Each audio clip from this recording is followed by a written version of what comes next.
CMR shopping mall మన BHEL circle లో మార్చి 20న energetic star Ram Pothineni గారిచే గొప్ప ప్రారంభం. నమస్తే, welcome to Suman TV news. నేను మీ సాయి. పిఠాపురంలో ప్రస్తుతం ఏపీ రాజకీయాలలో అన్ని నియోజకవర్గాల కంటే కూడా ఎక్కువ ఫోకస్ అంతా కూడా పిఠాపురం పైన ఉంది. ఇప్పటికీ అక్కడ వైసీపీ ఎత్తుగడలు వేస్తుంది. ఇటు జనసేన అధినేత, జనసేన కార్యకర్తలు కూడా అక్కడ గెలుపు కోసం వారు ప్రణాళికలు వారు చేస్తున్నారు. అయినప్పటికీ కూడా ఆ నియోజకవర్గంలో తీవ్రమైనటువంటి ఉత్కంఠ రోజు కనపడుతున్నట్టుగా కనపడుతుంది. ఇప్పుడు తాజాగా జనసేన నుంచి ఒక మహిళ కూడా, అంతకుముందు పోటీ చేసినటువంటి మహిళ కూడా పార్టీ మారినట్టుగా తెలుస్తుంది.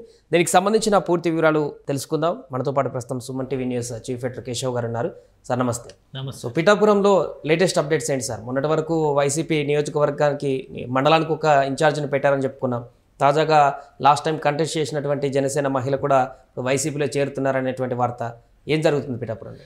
పిఠాపురంలో ఎట్టి పరిస్థితుల్లో పవన్ కళ్యాణ్ని ఓడించాలని, ఇప్పుడు ఏంటంటే గెలవడం అనేది కాదు ఇక్కడ కాన్సెప్ట్, ఓడించడం అనే దాని మీద అధికార పార్టీ అయితే పూర్తి స్థాయిలో ఫోకస్ పెట్టింది. అలానే తాడేపల్లి నివాసం నుంచి జగన్మోహన్ రెడ్డి ప్రత్యేకంగా దీని మీద సమీక్ష జరిపారు. ఆల్రెడీ సమన్వయకర్తగా ఉన్నటువంటి మిథున్ రెడ్డికి డైరెక్షన్స్ ఇచ్చారు. ఇప్పుడు ప్రత్యేక బాధ్యతలు తీసుకోబోతున్నారు ముద్రగడ పద్మనాభం గారు. దానికి సంబంధించి ఒక మీటింగ్ జరిగింది. ఆ మీటింగ్లో గత ఎన్నికల్లో 2019 ఎన్నికల్లో పిఠాపురం ఎమ్మెల్యే అభ్యర్థిగా పోటీ చేసిన శేష్ కుమారి 26,000 ఓట్లు, 30,000 ఓట్లు వచ్చినాయి. సో ఆమె ఇప్పుడు పార్టీ మారి, అంటే ఆమె నియోజకవర్గ ఇన్ఛార్జిగా ఉన్నారు. 1.5-2 ఏళ్ల క్రితము ఆమెను తొలగించి తంగెళ్ళ ఉదయ్ శ్రీనివాస్ని ఇప్పుడు కాకినాడ ఎంపీ అభ్యర్థిగా అనౌన్స్ చేశారు కదా, అతన్ని ఇన్ఛార్జిగా వేశారు. అప్పటి నుంచి ఆమె పార్టీకి దూరంగా ఉంది. పార్టీలో ఉందా లేదా, పార్టీ యాక్టివిటీ లేదు, ఎక్కడ మాట్లాడుతున్న లేదు, మీడియా ముందరకు వచ్చింది లేదు, ఏం లేదు. ఇప్పుడు మాత్రం జనసేన నుంచి వైసీపీలో చేరుతున్నట్టుగా వెళ్ళి ఆమె అక్కడ జాయిన్ అయింది. అంటే ఒక మైండ్ గేమ్ నడుస్తుంది ఆంధ్రప్రదేశ్ రాజకీయాలు. ఏంటంటే ఎవరు గెలుస్తారు, ఎవరు ఓడిపోతారు అనేది ఎవరు చెప్పే పరిస్థితులు లేదు. మొత్తం మీద ఒక 1%, 2% అటు ఇటు వేరియేషన్ కనిపిస్తుంది. రోజుకు ఒక ఇది పావు అందులో వేస్తున్నటువంటి పరిస్థితి కనిపిస్తుంది. సో ఇప్పుడు పిఠాపురంలో పవన్ కళ్యాణ్ ఓడించాలంటే కనుక జనసేన పార్టీని నైతికంగా దెబ్బతీసేటువంటి ప్రయత్నం చేయాలి. కాబట్టి ఆ పార్టీలో మాజీ నేతలు ఎవరైతే క్రియాశీలంగా ఉండి సైలెంట్ అయిపోయిన వాళ్ళు ఎవరున్నారో వాళ్ళందరినీ ప్రత్యేకంగా వైసీపీలోకి, అధికార పార్టీలోకి తీసుకొచ్చేటువంటి ప్రయత్నం చేస్తారు. వీళ్ళందరూ ఒకటి ఏంటంటే, వీళ్ళందరూ మాజీ ప్రజారాజ్యం పార్టీ స్టాఫ్.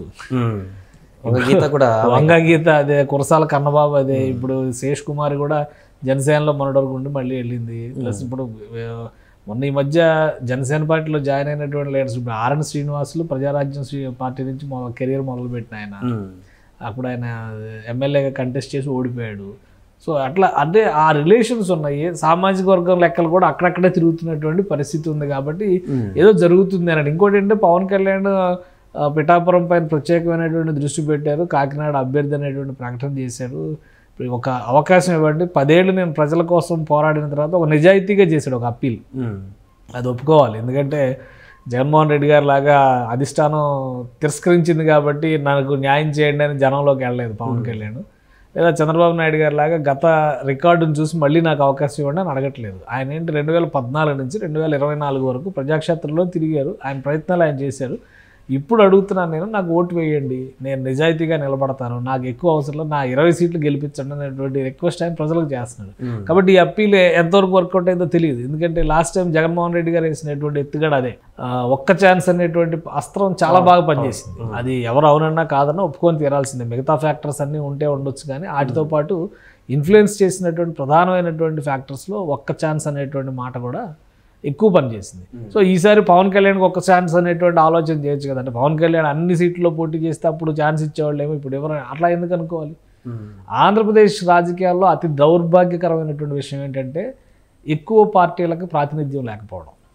ఉన్న 2 పార్టీలే కొట్లాడుకొని వీళ్ళ మీద వాళ్ళు, వాళ్ళ మీద వీళ్ళు అనేటువంటి వైఖరిలో వెళ్ళడం వల్లనే ప్రజలకు ఎక్కువ నష్టం జరుగుతుంది. ఒక 4-5 పార్టీ, తెలంగాణ అసెంబ్లీ చూడండి, 4-5 పార్టీలు కనిపిస్తాయి. అటు అధికార పార్టీ ఉంటుంది, ప్రధాన ప్రతిపక్షం ఉంటుంది. అంతకుముందర కాంగ్రెస్ పార్టీ ఒక రోల్ తీసుకుని చేసేది. ఇప్పుడు బీఆర్ఎస్ అదే పొజిషన్లో ఉన్నటువంటి, ఎంఐఎం పార్టీ ఇంకో పక్కన ఉంటుంది, బీజేపీకి ఒక 4 ఉన్నారు, ఈవెన్ లెఫ్ట్ పార్టీస్ కూడా ఒక మెంబర్ ఉన్నారు. కానీ ఆంధ్రప్రదేశ్లో 2 పార్టీలు, ఒకటే ఒక జనసేనకు ఒక సీటు గెలిస్తే అది కూడా రివర్స్ పోయినటువంటి పరిస్థితి ఉంది. కాబట్టి ఎప్పుడున్న ఆ 2 పార్టీల వ్యవస్థ అనేది ప్రజాస్వామ్యానికి, ప్రజలకు కూడా క్షేమం కానటువంటిది. కాబట్టి 4 పార్టీలు గెలిస్తేనే ప్రయోజనం. 4 భావాలు అనేవి, ప్రజల వర్షన్స్ అనేవి, ప్రజల తరపున నిలబడేటువంటి గొంతులు అనేవి వినబడే అవకాశం ఉంటుంది. వామపక్షాలు పూర్తిగా తుడిచిపెట్టుకుపోయినాయి కదా ఆంధ్రప్రదేశ్లో. మిగతా పార్టీలకు ఎలా కూర్చోట్లేదు. భారతీయ జనతా పార్టీ అంతకుముందు అసెంబ్లీలో భారతీయ జనతా పార్టీ ఒక ప్రాతినిధ్యం ఉండేది, ఒక 4 ఎమ్మెల్యేలు ఉండేవాళ్ళు.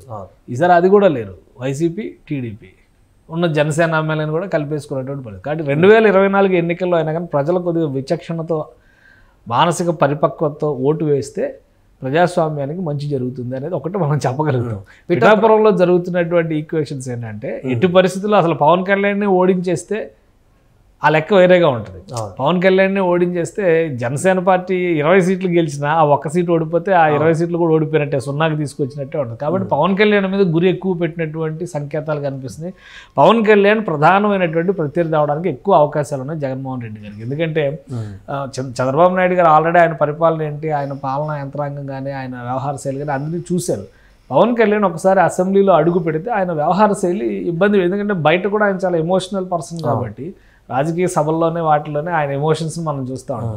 సో అలాంటి వ్యక్తులు అసెంబ్లీలో ఉంటే ఇంకొంత ఇబ్బందికరమైనటువంటి పరిస్థితులు ఉంటాయి. ఎవరు అధికారంలో ఉన్నా, ఒకవేళ జగన్మోహన్ రెడ్డి మళ్ళీ అధికారంలోకి వస్తే ప్రతిపక్షంలో పవన్ కళ్యాణ్ గొంతు వినపడకూడదు అనేటువంటి ఆలోచన చేయొచ్చు. ఒకవేళ అధికారంలోకి తెలుగుదేశం కూటమి వస్తే పవన్ కళ్యాణ్ ఓడిస్తే మళ్ళీ దాని ద్వారా ఇంకో రకమైనటువంటి అడ్వాంటేజ్ ఉంటుంది. మళ్ళీ వాళ్ళిద్దరే మిగిలేటువంటి పరిస్థితి ఉంటుంది, చంద్రబాబు నాయుడు ఇటు జగన్ ఉండేటువంటి పరిస్థితి. సో అట్లాంటి ఈక్వేషన్స్ ఉన్నాయి. ఇంకోటి సామాజిక వర్గ పరంగా పవన్ కళ్యాణ్ ఒక ఒంటరిని చేసేటువంటి ప్రయత్నం జరుగుతుంది. అందులో భాగంగానే ముద్రగడ పద్మనాభం వచ్చిన హరిరామ జోగయ్య ఆయన లెటర్లు రాస్తూనే ఉన్నాడు, ఆయన కొడుకు మాత్రం వైసీపీలోకి వెళ్ళిపోయాడు. సో ఈ లెక్కలన్నీ కూడా ఆ క్రమంలో జరుగుతున్నటువంటి లెక్కలుగానే మనం చూడాల్సి ఉంటుంది. కాపు నాయకత్వాన్ని ఇప్పుడు అక్కడ ఉన్నటువంటి పిఠాపురం నియోజకవర్గంలో బలమైనటువంటి ఓటు బ్యాంకు కాపు ఓటు బ్యాంకు, తర్వాత మత్స్యకార సామాజిక వర్గాలకు సంబంధించి బీసీ సామాజిక వర్గాలకు సంబంధించినటువంటి ఓటు బ్యాంక్ ఎక్కువ ఉంది. సో ఈ లెక్కలన్నింటినీ దృష్టిలో పెట్టుకొని ఆయా సామాజిక వర్గాల మధ్య చీలికి ఎలా తీసుకురావాలి, ఎలా వాళ్ళని తమ వైపు తిప్పుకోవాలనేది మాత్రమే ఇక్కడ ఎత్తుగడగా నడుస్తుంది. దానికి ముద్రగడ పద్మనాభం గారు ఇప్పుడు లీడ్ క్యాంపెయినర్గా మారేటువంటి అవకాశం ఉంది. ప్రత్యేకమైనటువంటి బాధ్యతలు ఇచ్చారని చెప్తున్నారు. ఇప్పుడు శేష్ కుమార్ వచ్చినా ఇంకోటి వచ్చినా, లాస్ట్ టైం వంగా గీత కూడా ప్రజారాజ్యం పార్టీ నుంచి గెలిచినటువంటి అభ్యర్థే కదా, మొదలు ఎమ్మెల్యేగా అక్కడి నుంచి గెలుపొందినటువంటి వ్యక్తే. కాబట్టి వీళ్ళందరూ కూడా పాత టీమే మళ్ళీ ఎవరికి వారు ప్రత్యర్థులుగా మారుతున్నటువంటి వైఖరి కనిపిస్తుంది. అయితే ఇక్కడ మనం ఆలోచించాల్సింది ఏంటంటే పవన్ కళ్యాణ్ ఒంటరిగానే ఉంటారా, పిఠాపురంలో పవన్ కళ్యాణ్ ఒంటరిగానే ఉంటారా, ఆయన క్యాంపెయిన్ ఆయన ప్రచారం ఆయన పార్టీ ఆయన ఇలానే ఉంటుందా? కాదు కదా. 2019 ఇప్పటివరకు అయితే అట్లే కనిపిస్తుంది సార్. ఇప్పుడు ఈ పిఠాపురం పోరులో వైసీపీ తీసుకుంటున్నటువంటి స్టెప్సే ముందు ఎక్కువగా కనపడుతున్నాయి, కానీ జనసేన నుంచి పిఠాపురంలో త్వరగా వాళ్ళకి పోటీ ఇచ్చేందుకు వ్యూహాలు వేస్తున్నట్టయితే ఇంకా జనసేనకి మొదట ప్రధానమైనటువంటి ఇబ్బంది ఏంటంటే ఏం చేస్తున్నారనేటువంటి సమాచారాన్ని బయటికి ప్రసారం చేసేటువంటి సమన్వయ లోపం జనసేనను బాగా వేధిస్తుంది. పవన్ కళ్యాణ్ నేను ఒక మీటింగ్ జరుపుతున్నారన్న విషయం కూడా ఎవరికి తెలియదు. ఆ యూట్యూబ్ ఛానల్లో వాటిలో చూస్తే పార్టీ అఫీషియల్ ఛానల్స్ ఎత్తుక్కుంటే ఎవరో ఒక ఛానల్ వాళ్ళు మొదలు పెడితే అన్ని ఛానల్ వాళ్ళు మొదలు పెట్టేటువంటి పరిస్థితి ఉంది. కాబట్టి ఆ ప్రాపర్ కమ్యూనికేషన్ లేకపోవడం అనేది జనసేనకు ఉన్నటువంటి ఇబ్బందికరమైనటువంటి పరిణామం. ఇక్కడ ఏంటంటే ఈ ఒంటరిగా కనిపిస్తున్నారు పవన్ కళ్యాణ్, కానీ ఈసారి కూటమిగా వెళ్తున్నారు. తెలుగుదేశం, బీజేపీ, జనసేన 3 కలిసి వెళ్తున్నాయి కాబట్టి 3 పార్టీల మద్దతు ఉంటుంది. మెగా ఫ్యామిలీ పవన్ కళ్యాణ్ ఒంటరిగా వదిలేదు కదా. చిరంజీవి గారు ఒక సందర్భంలో చెప్పారు, అటువంటి పరిస్థితి వచ్చినప్పుడు నా తమ్ముడు నేను నిలబడతానని చెప్పాను, రేపు నిలబడరని ఎందుకు అనుకుంటాం మనం. మెగా ఫ్యామిలీ నుంచి కానీ మెగా ఆర్టిస్టులు ఇప్పుడు నాగబాబు ఎలాగో పార్టీలో ఉన్నారు, చిరంజీవి గారు కానీ రామ్ చరణ్ కానీ వాళ్ళ అండదండలు ఉండకుండా మెగా ఫ్యాన్స్ ఫాలోయింగ్ అంతా లేకుండా జనసేన పార్టీ ఒంటరి పోరాటం చేస్తుందా అంటే ఇప్పుడు కనిపించేటివన్నీ ఏంటంటే జగన్మోహన్ రెడ్డి గారు ఇప్పటివరకు పిఠాపురం మీద ఫోకస్ చేయలేదు కాబట్టి మళ్ళీ సామాజిక వర్గాలన్నింటినీ ఏకం చేసేటువంటి ఒక ఎత్తుగడ వేస్తున్నారు కాబట్టి అవి కొంచెం ఎలివేట్ అవుతున్నటువంటి పరిస్థితి ఉంది.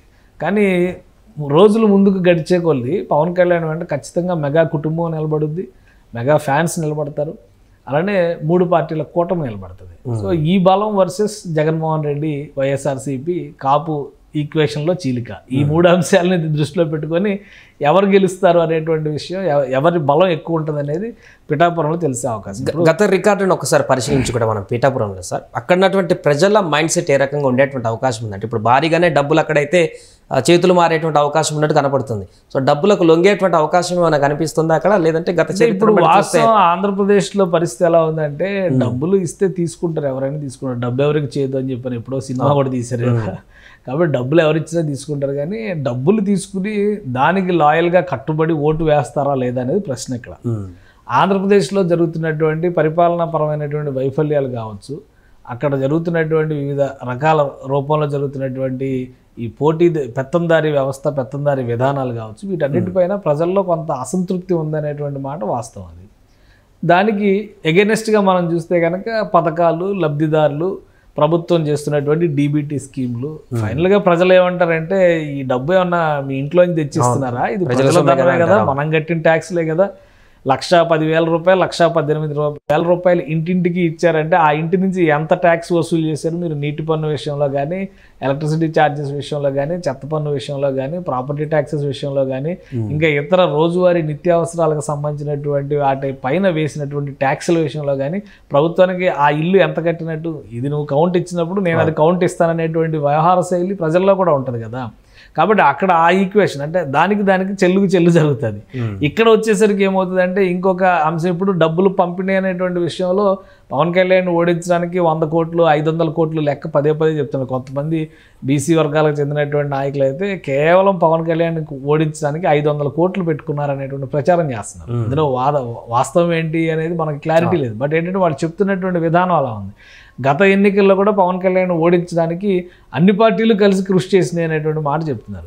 సో ఈసారి అటువంటి అవకాశాలు ఉండవు. ఎందుకంటే కూటమిగా వస్తున్నటువంటి తరుణంలో అధికార పార్టీ మరింత ఎక్కువ తన శక్తియుక్తులన్నింటినీ కూడా ఒక చోట కేంద్రీకృతం చేసేటువంటి అవకాశం ఉంటుందనేది మనం భావించవచ్చు. దానికి తగ్గట్టుగా జరుగుతున్నటువంటి పరిణామాలు కూడా కనిపిస్తుంది. మండలానికి ఒక ఇన్ఛార్జి నియమించారు. అక్కడ కురసాల కన్నబాబు గారు కానీ, ద్వారంపూడి చంద్రశేఖర్ రెడ్డి గారు కానీ, ముద్రగడ పద్మనాభం గారు కానీ, దాడిశెట్టి రాజా కానీ, మిథున్ రెడ్డి ఇంకో వైపు నుంచి ఏమో ఇన్ఛార్జిగా ఆయన కానీ, మొత్తం ఒకే కాన్స్టిట్యున్సీ మీద ఎన్ని శక్తులు మోహరిస్తున్నప్పుడు ఆటోమేటిక్గా ప్రజలకు కూడా అర్థమవుతుంది కదా, ప్రజలు ఎవరి వైపు నిలబడాలనేది ప్రజలు డిసైడ్ చేస్తారు. కానీ ఈ పోరాటం ఎవరంటే ఇప్పుడు పెత్తందారులు క్లాస్ వార్ అని చెప్పని జగన్మోహన్ రెడ్డి గారు చేసినటువంటి విశ్లేషణ ప్రజలు కూడా అన్వయించుకుంటారు. వర్గం ఏది, వర్గ శత్రువు ఎవరు అనేటువంటి విశ్లేషణ ఖచ్చితంగా చేస్తారు. ఇంకా ఓన్లీ జస్ట్ బిగినింగ్ పాయింట్. ఇంకా కాంగ్రెస్ పార్టీ అభ్యర్థులను పెట్టాలి, వామపక్షాలతో మిత్రపక్షంగా మారితే కనుక వాళ్ళిద్దరి మధ్య సర్దుబాటు జరగాలి.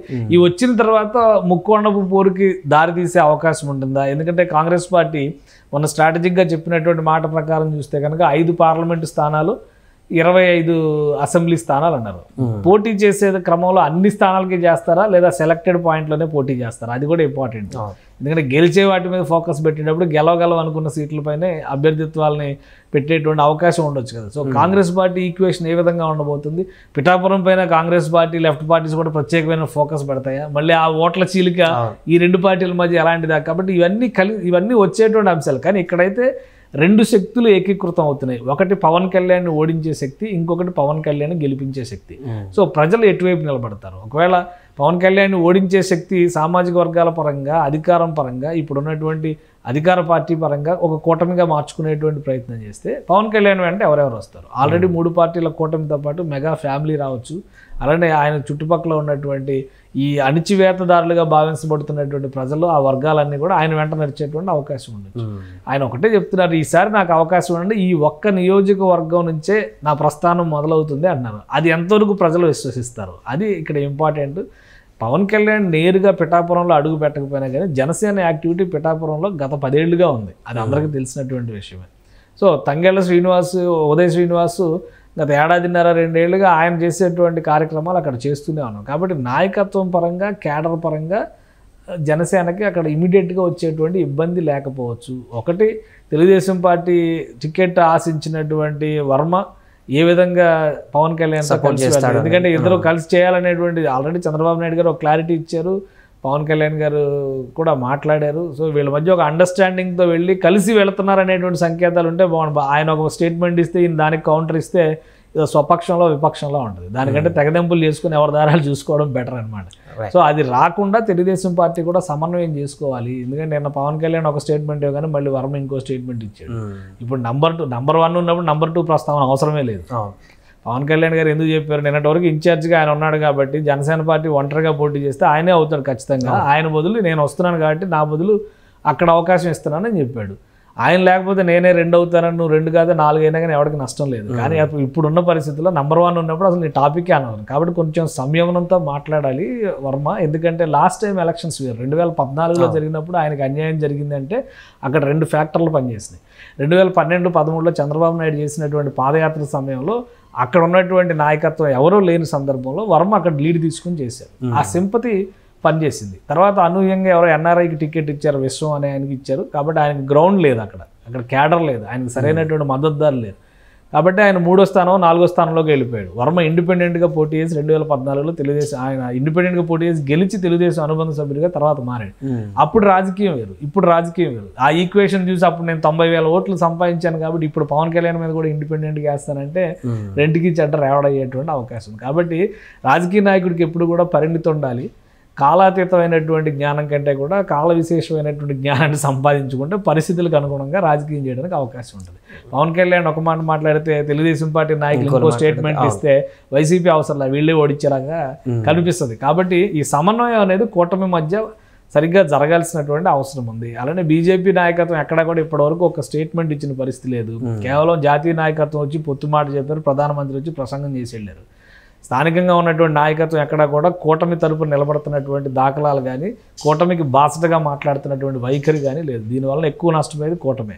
వీళ్ళకి ఇచ్చిన 10 సీట్లు కూడా దండగనుకునేటువంటి పరిస్థితి రాకూడదు. ప్రజలకు ఆ పరిస్థితి వస్తే ఇప్పుడు బీజేపీ ఏదో అద్భుతాలు చేస్తుందని ప్రజలు ఎవరు భరించట్లా. వైసీపీ చేస్తున్నటువంటి దాడికి కానీ రాజకీయపరమైనటువంటి ఒత్తిడికి కానీ అడ్డుకోవాలంటే నిలవాలంటే ఖచ్చితంగా కూటమిలో బీజేపీ ఉండాలని ఆశిస్తున్నారు. ఆంధ్రప్రదేశ్కి ఏదో బంగారం గనులు తీసుకొచ్చి మోడీ గారు ఇస్తారనో లేదంటే గుజరాత్లో పెట్టి నిధులను తీసుకొచ్చి ఇక్కడ వాటాలు పంచుతారనో ఎవరు ఆశించట్లా. రాష్ట్ర ప్రయోజనాల రీత్యా ఒక పొత్తు కింద దాన్ని తీసుకొచ్చేటువంటి క్రమంలో రాష్ట్ర నాయకత్వం కూడా రిలీజ్ అవ్వాలి. మళ్ళీ వీళ్ళే కూటమిగా మారి ఓడిపోయే సీట్లు ఆ సీట్లు ఈ సీట్లు అనేటువంటి చర్చను తీసుకొస్తున్నారు. కాబట్టి బీజేపీ చేసేటువంటి పనులు కూడా మళ్ళీ కూటమిగా నష్టం చేకూర్చకుండా ఉండాలి. ఇవన్నిటిని అధిగమించాలి. కూటమిలో ఒక ఐక్యత రావాలి. జగన్మోహన్ రెడ్డి చేసేటువంటి ఎత్తుగడలను ఎదుర్కొనేటువంటి సామర్థ్యం కూటమికి రావాలి. పవన్ కళ్యాణ్ నిలబెట్టాల్సినటువంటి బాధ్యత మెగా ఫ్యామిలీ కానీ ఆయన ఫ్యాన్స్ కానీ తీసుకుంటే కనుక అక్కడ బలమైనటువంటి పోటీ, ఆయన్ని ఓడించడం అసాధ్యం అయ్యేటువంటి పరిస్థితులు ఎదురవుతాయి. కానీ ఒక ప్లాన్ ప్రకారం జగన్మోహన్ రెడ్డి గారు పావులు కదుపుతూ ముందుకెళ్తున్నారు. ఇది రియలైజ్ అయ్యి కనుక వీళ్ళు ఒక ఐక్యతతో ముందుకెళ్తే ప్రయోజనం ఉంటుంది. లేదంటే మళ్ళీ పాత కథ పునరావృతం అవుతుంది. Right sir. సో మొత్తాన్ని చూడాలి, పిఠాపురంలో ఇప్పటికే వైసీపీ అయితే గ్రౌండ్ లెవెల్లో పూర్తి స్థాయిలో ముందుకు వెళ్తున్నటువంటి సందర్భం కనపడుతుంది. మరొక వైపు జనసేన నుంచి కూడా సైలెంట్గా వారి పని కూడా వారు చేస్తున్నట్టుగా కనపడుతుంది. ఏవైనా కూడా రోజు రోజుకైతే ఒక డెవలప్మెంట్ కనపడుతుంది పిఠాపురం నియోజకవర్గంలో అయితే. సుమన్ టీవీలో మీ పర్సనల్ అండ్ బిజినెస్ ప్రమోషన్స్ కోసం కింది నెంబర్కి కాంటాక్ట్ చేయండి.